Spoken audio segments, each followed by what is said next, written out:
you have to understand that you have to be able to take a really honest look at yourself. Okay, and I'm going to give you an honest look at me and where I'm exceptional and places where I'm below average. Okay, so I'm exceptional in logic, in philosophy. I was a philosophy major.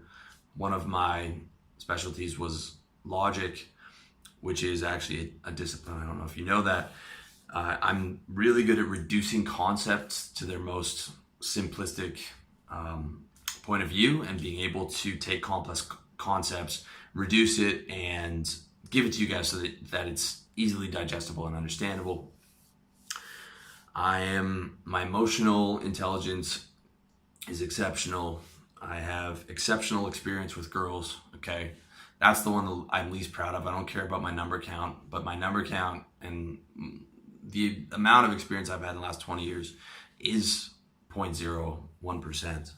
Okay, and because of that and my life experiences and all these different factors, I went into this particular business that I'm in now, which is a top 0.01% business, specifically selling personal development products.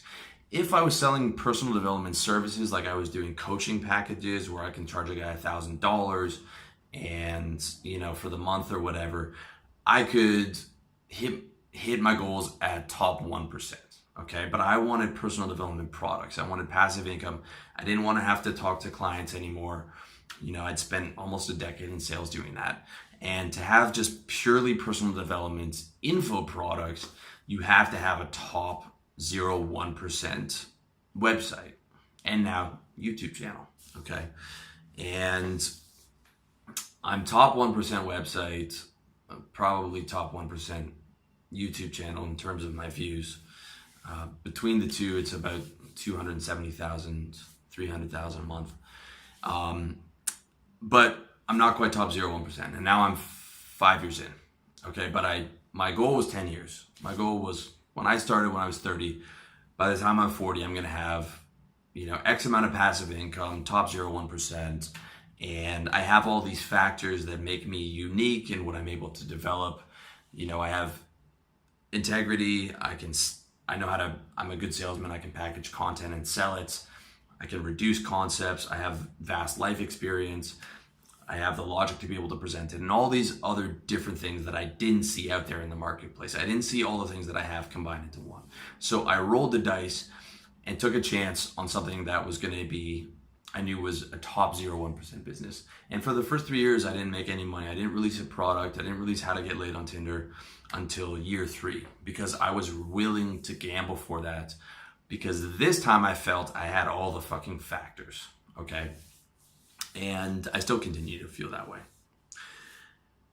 With that said, if I wanted to make it where I can hit my financial goals, I can sooner, or I wanted to make it where I can be just top 1% and hit my goals, I can add the services in and double my income.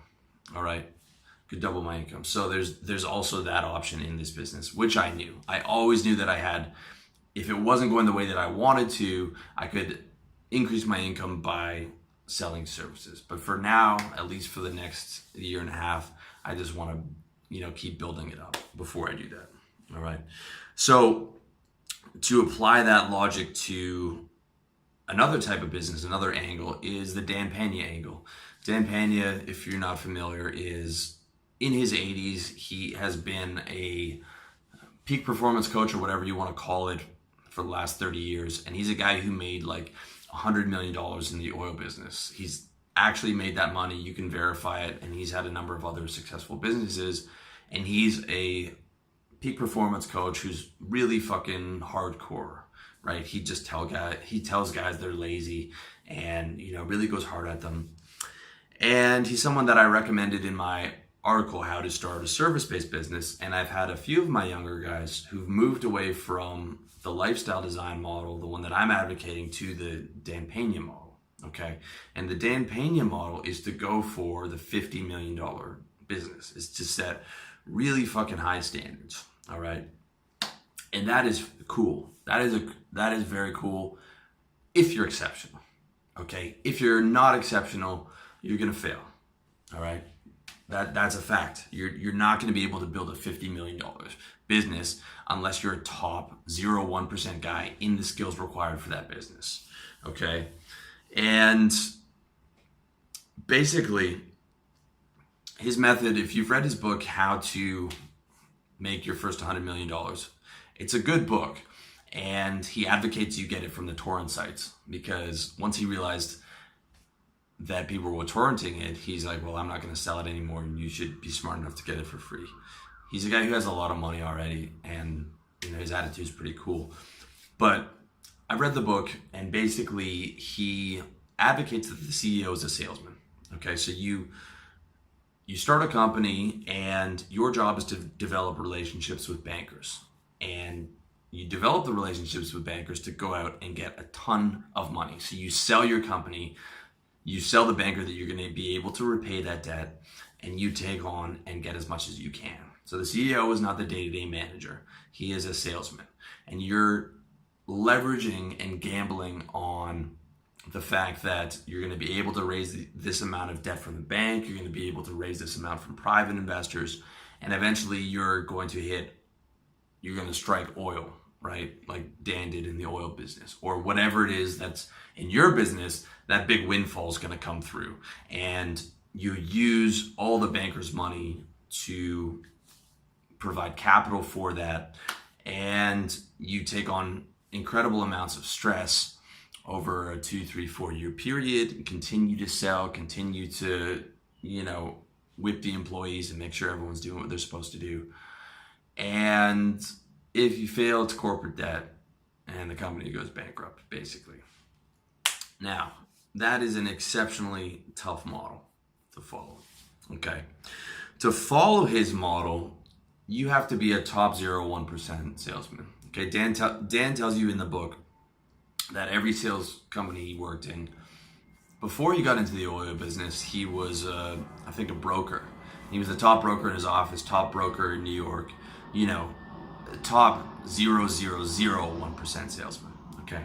And like I tell you in my book, How to Sell, as I was a salesman, I'm a top 1% salesman. The top 0.1% salesmen are, number one, more naturally talented than me, and number two, sociopaths. So they will shove a damaged, asbestos-ridden home down a newlywed's throat and not care about it. In fact, they might even laugh about it.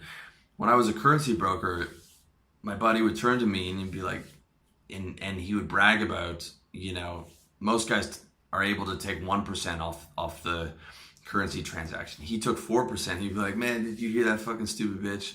She didn't even know. He would laugh about it, right? He would laugh about how dumb his clients were. And then he would just go back to pleasantly selling them on something else. Okay. The top sociopath does not care at all, will sell.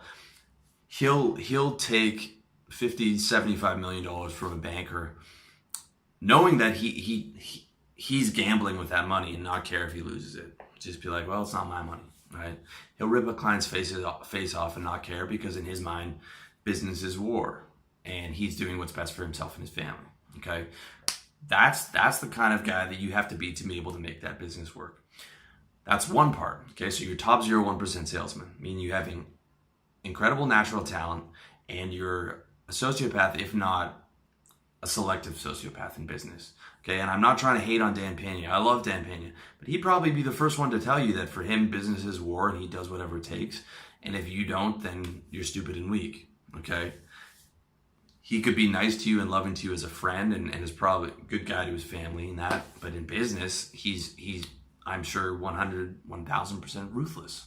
Okay, just like all the guys that I knew in sales. A lot of them were really nice guys to hang out with and good friends.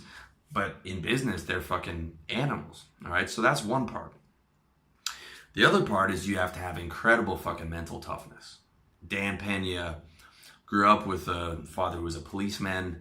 He's 80, so he comes from that generation that was raised in, just coming out of the Great Depression. He was in the military. He went through demanding sales jobs, and just even in his 80s, he's tougher than most guys who are in their 20s. If you look at him and watch him talk. And when you're in a company and you're taking on, 100, 150 million, $200 million of debt, 100 employees, and you have to keep selling, you have to keep drilling for oil, you have to keep doing all these, your stress levels are going to be out of control. He told me that, or he said in the book, one of his partners died from the stress, as they were closing the deal. Okay, that is it. I mean, you have to be exceptionally abnormally tough. I'm top 1% in mental toughness. I'm not top 0.1% in that. All right. I couldn't run a business like that.